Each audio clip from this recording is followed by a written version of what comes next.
हमारे खिलाफ कई लोग काम करते हैं, मगर जब मिलते हैं तो बड़ा एहतराम करते हैं। मत उदास हो इतना किसी के लिए, तुम किसी के लिए जान भी कुर्बान कर दोगे तो लोग कहेंगे इसकी उम्र ही इतनी थी। कोई बिला वजह तुमसे दुश्मनी इख्तियार कर ले तो ये जान लो कि तुम्हारे अंदर जरूर कुछ है जो सामने वाला हसद का शिकार है।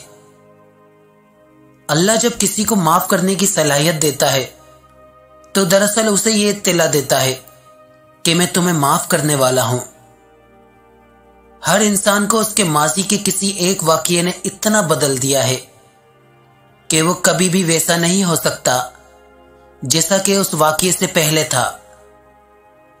अगर आपका ज़मीर और नियत साफ है तो इस बात से कोई फर्क नहीं पड़ता कि कोई आपको अच्छा कहे या बुरा। आप अपनी नियत पर जांचे जाएंगे, दूसरों की सोच पर नहीं।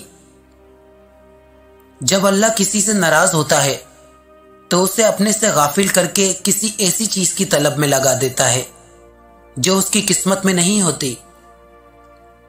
जीना चाहते हो तो परिंदों से सीखो, क्योंकि जब वो चहकते हैं तो उन्हें परवाह नहीं होती कि उनका चहकना किसको नागवार गुजरता है। अगर तुम अल्लाह को देखना चाहते हो तो उसका एक तरीका है कि तुम अपने दिल में झांक के देखो, क्योंकि तुम्हारा दिल एक आईना है। अगर बदी से पाक हो तो उसमें अल्लाह भी नजर आ सकता है। हर लम्हे में अल्लाह की तरफ से हजारों पैगामात होते हैं। अगर तुम 100 दफा भी पुकारते हो ए अल्लाह, तो वो 100 बार जवाब देता है मैं यहां हूं। तुम इस दुनिया में रहते नहीं हो, बल्कि तुम यहां से गुजर रहे हो।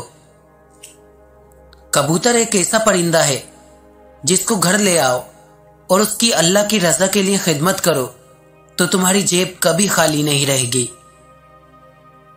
दुनिया की रंगीनियां एक खूबसूरत धोखा है। दुनिया एक गुलशन है जिसमें गो न गो फूल खिले हुए हैं, लेकिन इनमें हजारों कांटे पोशीदा हैं।